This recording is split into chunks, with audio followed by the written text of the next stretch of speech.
नमस्कार, 10 की डिस्कवरी में आपका बहुत स्वागत है। आपके साथ मैं हूं सऊद मोहम्मद खालिद। जी हां, हिंदुस्तान के गोल्डन बॉय की डिस्कवरी। आज 10 की डिस्कवरी हर भारतीय को गर्व से भर देने वाली है। ऐसा इसलिए क्योंकि आज हिंदुस्तान का वो सुनहरा सपना सच हो गया जिसका ख्वाब हर हिंदुस्तानी पिछले कई दशकों से देख रहा था। सपना एथलेटिक्स के मैदान में हिंदुस्तान की पहचान का, सपना ओलंपिक में आसमान में हिंदुस्तान के सम्मान का, और सपना खेलों के सुनहरे महाकुंभ में सुनहरे वरदान का। टोक्यो ओलंपिक में आखिरी दिन भारत के एक खिलाड़ी ने आखिरकार हर हिंदुस्तानी का वो सपना सच कर दिखाया। सपना खरा सोना भारत की झोली में डालने का। नीरज चोपड़ा, इनका नाम, पहला गोल्ड मेडल भारत के नाम एथलेटिक्स में। कब तक बोझ संभाला जाए, द्वंद कहां तक पाला जाए, दोनों ओर लिखा हो भारत, सिक्का वही उछाला जाए। तू भी है राणा का वंशज, फेंक जहां तक भाला जाए।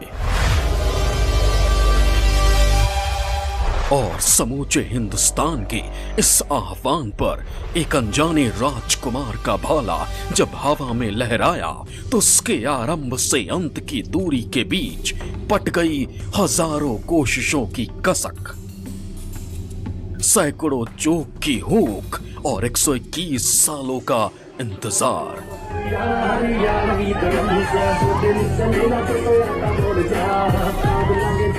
जिस दिन के आने की उम्मीद में इस मुल्क की करोड़ों जोड़ी आंखें न जाने कब से टकटकी लगाए बैठी थी।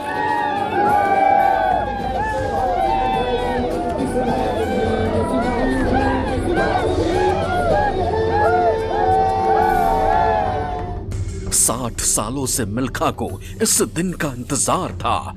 ये गुरुवचन सिंह रंधावा का सबसे बड़ा सपना था। ये उड़न परी पीटी उषा की ख्वाहिश थी। ये अंजू बॉबी जॉर्ज की उम्मीद थी। भला कौन जानता था कि एथलेटिक्स के मैदान पर सोने का तमगा हासिल करने का वो सपना अब जाकर हकीकत में बदलेगा। शनिवार को टोक्यो के आसमान पर हिंदुस्तान के इस गोल्डन बॉय का नाम हमेशा हमेशा के लिए दर्ज हो गया। नीरज चोपड़ा। गोल्ड का तो देखो जी कुछ कह नहीं सकते, लेकिन ये जरूर हो गया था कि हाँ मेरा बेस्ट थ्रो गया है। ये तो काफी ये जरूर हो गया था कि हाँ, क्योंकि गोल्ड के बारे में तो ऐसे बोल नहीं सकते पहले ही, क्योंकि हमको दिमाग में ऐसे लेके आना थोड़ा सा खतरनाक हो सकता है कि हाँ गोल्ड पक्का हो गया, तो उसके बाद हम एफर्ट नहीं लगा पाते। तो हाँ ये था कि बेस्ट थ्रो गई है और मुझे और थ्रो करनी है। पर हाँ ये जरूर हो गया था सेकंड थ्रो में कि हाँ ये बेटर थ्रो है पहले वाली से। 7 अगस्त की शाम टोक्यो में खेलों के महाकुंभ की पूर्णाहुति से ठीक पहले जब नीरज ने मैदान में कदम रखा तो हिंदुस्तान की मेडल टैली में सोने के आगे 0 लिखा था।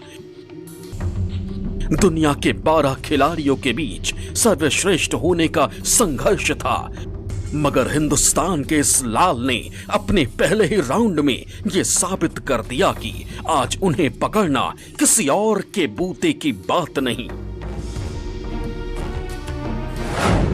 पहले राउंड में उनका स्कोर था 87.03 मीटर।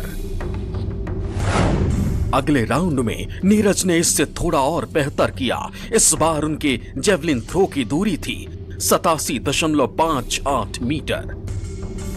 अपने बाजुओं के जोर और भाले की नोक से नीरज ने जो लकीर खींची उसके आगे कोई नहीं पहुंच पाया, और इस तरह ओलंपिक खेलों के ट्रैक एंड फील्ड इवेंट में पहली बार हिंदुस्तान की झोली में सोना डाल दिया। नीरज चोपड़ा, इनका नाम, पहला गोल्ड मेडल भारत के नाम एथलेटिक्स में। हिंदुस्तान के लिए नीरज के इस सोने के तमगे की कीमत क्या है, इसे इस बात से समझिए कि ओलंपिक के 121 सालों के इतिहास में ऐसा पहली बार है जब एथलेटिक्स के किसी इवेंट में भारत के किसी खिलाड़ी ने सोना जीता हो। ये ओलंपिक गेम्स में भारत का अब तक का 10वां गोल्ड मेडल है। भारत ने इससे पहले हॉकी में 8 बार गोल्ड मेडल जीता। 2008 के बीजिंग ओलंपिक में अभिनव बिंद्रा ने शूटिंग में भारत को गोल्ड दिलाया। इस तरह नीरज चोपड़ा ओलंपिक खेलों के इंडिविजुअल इवेंट में अभिनव बिंद्रा के बाद गोल्ड मेडल हासिल करने वाले दूसरे खिलाड़ी भी बन गए हैं। Bureau report, news 24।